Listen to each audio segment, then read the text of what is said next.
Aviso: não sou o criador dessa fanfic, eu apenas fiz o áudio. Impulsos.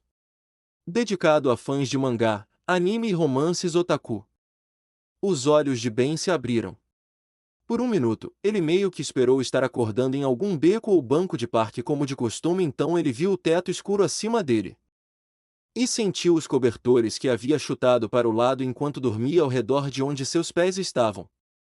Ben se sentou e se viu em um sofá muito macio. Ele estava sentado em uma sala de estar aconchegante com uma TV grande, estante de livros, tapete e mesa de jantar com uma varanda nos fundos.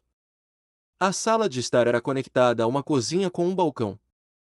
Ben se espreguiçou e bocejou. Ah, é, agora eu me lembro. A Mikoto está me deixando ficar aqui, e ela e aquela garota Kuroko também estão ficando aqui agora, certo? Ben insistiu em ficar no sofá apesar dos protestos de Mikoto, já que havia apenas 2 quartos, e para Ben, a cavalheirismo não estava morto. Ben estava usando apenas seu camiseta preta e jeans de sempre. Sua jaqueta rasgada estava pendurada por perto em um gancho na porta, e havia uma mochila aos pés do sofá, que ele havia recuperado de um esconderijo confiável em um beco próximo, contendo seu uniforme do ensino médio. Algo que ele aprendeu sobre o Japão: as escolas aqui dão muita importância aos uniformes. Ben esticou os braços um pouco e se levantou. Ele olhou para o relógio na parede e quase entrou em pânico pensando que estava atrasado para a escola, então ele percebeu algo. Na verdade, era o início das férias de verão. Não havia aula, a menos que você contasse o curso extra que estava agendado para daqui a cerca de 4 horas. Ben suspirou. Por que diabos ele decidiu fazer aquele curso? No entanto, o que surpreendeu Ben ainda mais, de todas as pessoas que ele poderia ter encontrado aleatoriamente na cidade acadêmica, ele encontrou aquela garota. Mikoto Misaka. Que, como se descobriu, era a própria Ryugun número 3. Ben descobriu a identidade de Mikoto como uma das 7 nível 5 na noite anterior, quando estava lendo uma revista que encontrou no apartamento, que tinha uma entrevista com as 7 nível 5 do festival da Azezai do ano passado. Um festival onde toda a cidade teve seus alunos participando de eventos esportivos competitivos, onde foram encorajados a usar suas habilidades. Ben não conseguia acreditar que não tinha descoberto antes uma pessoa tão famosa notando. Por outro lado, ele imaginou que Mikoto não era do tipo que gostava de fama e atenção. Ela era muito diferente de alguns dos outros nível 5 que eram condescendentes em direção a espers de nível inferior. E Ben havia conhecido 2 de nível 5. O primeiro que ele conheceu foi o Matéria Negra número 2, também conhecido como Teitoku Kakini. Ele não era apenas rude, ele era extremamente arrogante. Ben não conseguia suportar nem 2 segundos do cara. A segunda que ele conheceu foi Misaki Shokuou, a quinta colocada, conhecida como Mental Out. Ben só a viu uma vez, antes de acordar repentinamente e descobrir que havia usado todo o seu parco dinheiro para comprar sorvete para a garota através de controle mental. Mas Mikoto não apenas demonstrou preocupação ao ver um cara aleatório nas ruas, como também lhe deu um lugar para ficar. Essa garota era legal. E também bastante fofa agora que ele pensava nisso. Ah, não, Benji. Ben murmurou para si mesmo. Não pense nisso, você não está em condições de namorar ninguém, não depois da última vez. Os pensamentos de Ben foram interrompidos pelo som de uma porta de quarto se abrindo, e Mikoto Misaka saiu sonolenta de pijama e pantufas felpudas, esfregando os olhos. Dê bom dia, bocejo. Ben encarou o pijama verde claro com estampas fofas de sapos por toda a parte. É, o Gekota. Os olhos de Mikoto se arregalaram um pouco e seu rosto ficou vermelho. Ela deu um pulo para trás e se cobriu da mesma forma que alguém faria se você a visse no chuveiro. N não é nada. Nada. É. Eu só encontrei isso, e eu não tinha mais nada porque tudo queimou no dormitório, e... Ben deu de ombros. Você é uma Gekoer, não é? Gekoer era um termo para descrever aqueles que eram fãs fervorosos do mascote sapo Gekota. O queixo de Mikoto caiu. Espera. Eu vi um chaveiro do Gekota nas suas costas. Você tem uma coleção completa de figuras do Gekota na prateleira, incluindo o Pionko. Você tem o relógio especial de edição limitada do Gekota que só está disponível nas vendas de Ano Novo. Pelo menos nos Estados Unidos. Vê você é.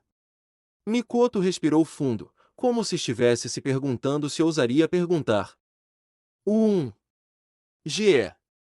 Não. Disse bem. Minha prima é. Ela ama o Gekota, acha que é a melhor coisa desde as peças de Shakespeare. Mikoto começou a ficar vermelha, quase como se ela estava com calor. Você não acha que eu sou estranha, acha? Não seja ridícula, disse bem. Todo mundo tem seus gostos estranhos. Mikoto respirou fundo e deu um tapa nas bochechas, tentando parar de corar. Vai demorar um pouco para Kuroko acordar. Ela passou a noite em claro na Judimente preenchendo papéis. Então, quer assistir TV ou algo assim? Claro. Disse Ben. Mikoto pegou o controle remoto e ligou. Ben ficou extasiado de repente. Somos lamers. Eu nem sabia que tinha isso aqui.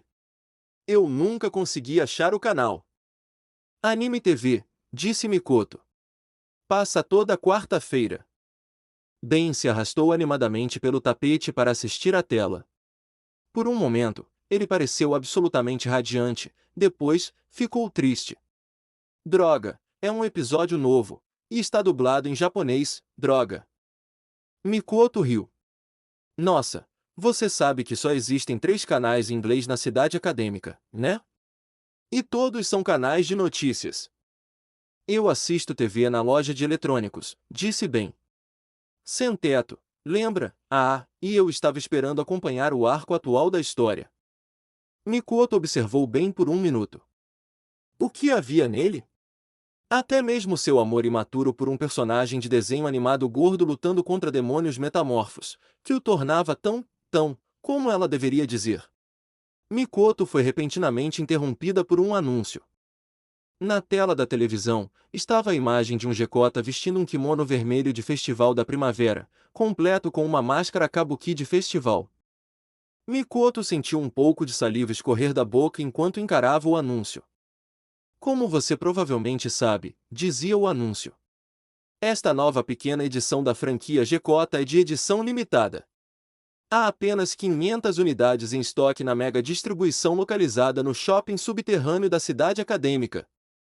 Procure o vendedor amigável e seja rápido. Porque a venda termina hoje de manhã às 9 horas. Mikoto sentiu o suor escorrendo pela testa enquanto se virava lentamente para olhar o relógio, apenas 15 minutos. Inteligência artificial, meu Deus! Inteligência artificial, meu Deus! Inteligência artificial, meu Deus! Mikoto gritou enquanto corria de volta para o quarto em um frenesi, quase correndo de 4 ao tropeçar um pouco. Ben observou enquanto roupas aleatórias voavam freneticamente para fora da porta aberta, e Mikoto saiu correndo com seu uniforme escolar de sempre. Inteligência artificial, droga! Inteligência artificial, droga! Mikoto! O que foi? Ben exclamou. Evento. Gekota, só 15 minutos. Preciso ir. Mikoto gaguejou. Ben deu uma olhada rápida na tela da televisão e assentiu, como se tivesse entendido. Bem, acho que é hora de eu pelo menos te retribuir um pouco por me deixar ficar aqui. Ben se levantou e caminhou até a porta de tela transparente que dava para a varanda nos fundos, então ele estendeu uma mão para Mikoto. Vamos lá. Vou te dar uma carona. Mikoto ficou confusa. O quê? Ben riu. Vamos. Vai ser assustador no começo, mas você vai adorar. Ben pegou a mão de Mikoto. No momento em que Ben segurou a mão de Mikoto, o rosto dela ficou vermelho por cerca de 3 segundos. Né? Ben puxou Mikoto para a varanda. Muito bem, senhorita Ryugun. Imagino que seu poder não inclua voar, certo? Espere. Ben. O que você está fazendo? Ben colocou os braços de Mikoto sobre seus ombros, de modo que ela se agarrasse firmemente às suas costas.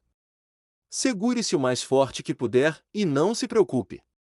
Eu nunca deixo ninguém cair. Ben, sério? O que você está? Mikoto parou abruptamente ao ver Ben mexendo no Unitrix. O anel apareceu, e na placa frontal, ela podia ver hologramas de criaturas estranhas que nunca tinha visto antes. Enquanto Ben girava o anel como um botão, os hologramas mudavam. Finalmente, Ben encontrou um holograma que estava procurando, e pressionou a placa frontal com a palma da mão. Houve uma explosão de luz verde, e de repente, Mikoto se viu gritando enquanto começava a disparar para o céu como uma bala, o vento passando por ela, o chão ficando cada vez menor a cada segundo. Meu Deus! Mikoto gritou enquanto se agarrava a Ben com todas as suas forças. Foi quando ela percebeu que a pele de Ben tinha tornar-se extremamente suave, quase escorregadio, mas nem de longe escorregadio o suficiente para cair. Mikoto olhou incrédula para a criatura semelhante a uma raia que agora carregava para o céu. Ela tinha abas de asas em braços longos que lembravam um traje de voo. Ela abriu suas abas de asas como asas de águia. Como se manipulasse as correntes de ar diretamente através delas, havia brânquias nas laterais de seu torso, e ela tinha uma mandíbula larga e chifres amarelos semelhantes a orelhas, bem como olhos verdes brilhantes e flamejantes. O emblema da ampulheta do Unitrix estava em seu peito, conectado a dois padrões de raios pretos que passavam sobre seus ombros e desciam por suas costas. O interior de suas abas de asas era amarelo. Enquanto a maior parte de seu corpo era vermelha, ela tinha pés com 3 dedos e pernas de tamanho normal, bem como mãos com 3 dedos. Ela também tinha uma longa cauda semelhante a um ferrão. Era uma raia manta humanoide supersônica voadora. A raia jato. Espécie: aerofíbio. Planeta: Aeropela. Poderes: conhecido principalmente por sua habilidade de voo e natação. Pode se mover pelo ar e pela água em velocidades supersônicas. Também pode realizar manobras aéreas impossíveis para qualquer nave terrestre. Também pode disparar rajadas de neurochoque pelos olhos e ferrão. Essas rajadas são capazes de parar um sistema nervoso inteiro, e rasgando o bloco do motor de um carro como manteiga. Também possui a capacidade de sobreviver no espaço. Outros fatos: os aerofíbios são a única espécie em seu planeta que pode existir tanto no oceano quanto no céu do planeta tempestuoso que não possui massa de terra acima do nível do mar.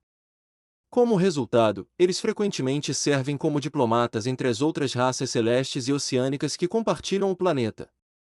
Certo! Jetra exclamou com sua voz agora penetrante e elétrica. Segurem-se firme agora! Vamos nos divertir com isso! Dê diversão! Mikoto gaguejou, pouco antes de Jetra disparar para a paisagem urbana selva, deixando um estrondo supersônico em seu rastro. Jetra sobrevoava como um as da aviação, desviando de arranha-céus, deixando rastros de vento poderosos em seu rastro, mergulhando sob fios e voando sobre telhados. Era como a montanha-russa mais louca do mundo. Mikoto manteve os olhos fechados o tempo todo, sem ousar acreditar no que estava acontecendo. Ela não tinha medo de altura. Kuroko havia usado seu poder de teletransporte para levá-la e Mikoto voando pelos céus inúmeras vezes. No entanto, não era um voo de verdade, elas apenas continuavam desaparecendo e reaparecendo cada vez mais alto no ar. E sempre retornavam ao chão depois muito rapidamente, mas isso era diferente, isso era como se voava de verdade. Ei, Mikoto! Disse Jetra enquanto sobrevoava a cidade. Como você está aí atrás? Eu vou morrer! Mikoto gritou. Jetra riu. Por que você não abre os olhos por 3 segundos? Mikoto abriu os olhos lentamente, e então os abriu completamente, maravilhada. Jetra estava voando baixo ao longo do canal que atravessava a cidade, e a água refletia o céu azul. Mikoto espiou por cima do ombro de Jetra e deixou sua mão deslizar pela superfície da água, apreciando a sensação refrescante de se mover através da substância. E isso é... Mikoto murmurou. Incrível! Espere só! Disse Jetra. Fica ainda melhor. Vamos subir. Espere. Disse Mikoto. O quê? Jetra de repente disparou para o céu, ganhando altitude rapidamente. Mikoto se agarrou com todas as suas forças, mas não precisava ter se preocupado. Apesar do corpo aerodinâmico e hidrodinâmico de Jetray, era muito fácil se agarrar a ele por algum motivo. E Jetray nunca precisava bater as asas ou manobrar seu corpo para se mover suavemente, sem impedimentos, pelo céu. Apesar de saber disso, Mikoto fechou os olhos novamente, sentindo-se bastante sobrecarregada, antes que, de repente, houvesse silêncio. Mikoto abriu os olhos novamente e ficou olhando sem palavras. Jetray estava deslizando tranquilamente sobre nuvens brancas e fofas, nenhuma preocupação no mundo, enquanto o céu lá em cima estava tão calmo e tranquilo, embora Mikoto sempre tivesse imaginado que ventava muito lá no alto. Ela se lembrou de que era apenas a ilusão que um avião daria voando rápido, o que significava.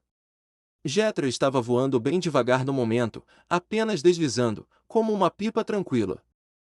Mikoto de repente sentiu algo subindo em seu peito, era alegria. Mikoto riu contra o vento, deixando a brisa leve passar por seus cabelos. Isso era incrível, algo que ninguém mais podia experimentar, ela nem sabia como descrever. Eu te disse que você ia gostar, disse Jetray com um sorriso.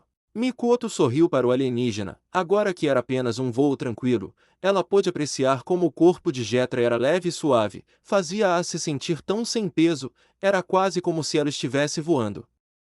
Leve-me aos Gekotas, meu nobre corcel voador, disse Mikoto com uma piscadela. Pode apostar, minha senhora, disse Jetray com uma piscadela de volta. Em um beco escuro, em uma parte distante do Distrito 7. Um garoto, sentado esperando em silêncio, ele parecia bastante magro, com cabelo vermelho sangue e olhos prateados, seu cabelo estava em um estilo meio moicano selvagem, algo que faria com que alguns idiotas desavisados zombassem dele e o chamassem de galo. É claro que aqueles punks nunca foram longe sem perder a cabeça, literalmente. Sua expressão era a de um delinquente entediado, com seus olhos psicóticos, e o palito de dente que ele sempre tinha entre os dentes. Ele usava uma jaqueta de couro preta de motoqueiro, e calças jeans azuis compridas. Impulsor, nome real, Akuma, sobrenome desconhecido. Nível de habilidade, 5. Nome da habilidade, impulsor ou varredor de pulso. Poder, tem o poder de parar, manipular e criar vibrações. Como todas as moléculas de toda a matéria, seja ar, água ou matéria sólida, possuem algum tipo de vibração, isso permite que o impulsor controle calor, luz, som, velocidade e até mesmo para as vibrações completamente para criar uma temperatura de zero absoluto. Ele também pode manipular as moléculas de ar ao seu redor para amortecer golpes, manipular a durabilidade de qualquer coisa que toque e muitos outros poderes diversos. Fatos importantes. Impulsor é o secreto oitavo nível 5 que nunca foi revelado ao público. Principalmente, isso se deve ao potencial de seu poder ser incrivelmente imprevisível. No entanto, novas pesquisas recentes vieram à tona e podem mudar isso. Impulsor prefere ser chamado pelo nome de sua habilidade, já que seus pais lhe deram o nome Akuma por despeito e idade. 16. Impulsor bocejou e olhou a hora em seu celular, eles estavam atrasados, os homens da empresa. Onda de rádio, eles deveriam encontrá-lo aqui às 12 horas. Impulsor olhou para o céu, ele odiava a luz, odiava as nuvens, odiava tudo que caminhava neste planeta, ele queria obter o tipo de poder que impediria qualquer um de incomodá-lo novamente. Deixá-lo em sua própria escuridão para que ele pudesse ficar à espreita, afiando suas garras até que pudesse atacar e morder o mundo mais uma vez, tornando podre e azedo, e então, ele encontraria o acelerador Esper número 1. E arrancaria seus olhos das órbitas. Impulsos? A cabeça de Impulsor virou-se lenta e preguiçosamente para olhar para a garota que estava ali. A garota usava o uniforme da academia feminina de Kiriguaka, mas o usava como uma capa sobre os ombros, revelando que, além da saia, ela usava apenas um conjunto de bandagens no peito. Ao seu lado, ela carregava uma lanterna militar. Cabra Musajime. Nível de habilidade, 4. Nome da habilidade, ponto de movimento. Poder. Possui uma forma superior de teletransporte que lhe permite teletransportar outros objetos sem tocá-los. Embora use a lanterna que carrega como meio de mirar, ela também pode se teletransportar, porém a velocidade com que faz isso é limitada devido a traumas mentais passados. Fatos notáveis: já fez parte de uma organização chamada Grupo e trabalhou com o Accelerator, o nível 5 número 1 da cidade acadêmica. Atualmente suspeita de conexões extraterrestres.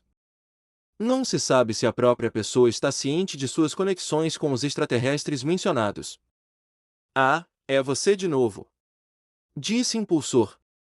Seus superiores finalmente tiveram suas dúvidas respondidas? Está tudo pronto? Todo o relatório está aqui, disse Avaki, tirando um arquivo de dentro do casaco e entregando-o a Impulsor. Projeto Batedor Silencioso. Os cálculos do diagrama de árvore ômega estão chegando como fogo em palha. Tem o cronograma das batalhas, a localização de onde sua presa estará, tudo. Até a chantagem está toda preparada. Então, você tem certeza de que isso me levará ao nível 6? Impulsor murmurou. O presidente, Albedo, é muito mais inteligente do que parece, disse Avaki, dando de ombros. Não se engane, ele e o administrador, Aleister Crowley, consideram este o melhor método. Chega de desperdiçar dinheiro com clones como antes com ruído de rádio, o único problema é garantir que ela permaneça viva após cada luta. Lute contra Railgun 267 vezes. Impulsor sorriu. Vamos lá, você não pode esperar que eu não seja brutal. Você pode mutilar, quebrar ossos. Até mesmo quebrar e esmagar os membros dela, se precisar, disse Avaki, parecendo um pouco enjoada, como se não pudesse acreditar no que estava dizendo. Mas o presidente diz que você tem que mantê-la viva. Enquanto as instalações médicas da cidade acadêmica permanecerem de primeira linha, e a Railgun puder continuar lutando a cada revanche, então nada mudou. Impulser deu uma risada sombria, tirou o palito de dente de entre os dentes, e o jogou casualmente. Enquanto o palito voava, havia uma distorção ao redor dele, como se suas próprias moléculas estivessem se contorcendo e girando dentro dele. O palito disparou como uma bala pelo beco e explodiu em uma parede, despedaçando-a em pedacinhos enquanto uma intensa explosão de calor brilhante irrompia momentaneamente. O presidente diz que você tem que mantê-la viva. Enquanto as instalações médicas da cidade acadêmica permanecerem de primeira linha, e Railgun puder continuar lutando a cada revanche, então nada mudou. Impulser deu uma risada sombria, tirou o palito de dente de entre os dentes, e o jogou casualmente. Enquanto o palito voava, havia uma distorção ao redor dele, como se suas próprias moléculas estivessem se contorcendo e girando dentro dele. O palito disparou como uma bala pelo beco e explodiu em uma parede, explodindo-a em pedacinhos enquanto uma intensa explosão de calor brilhante irrompia momentaneamente. Estarei ansioso por isso,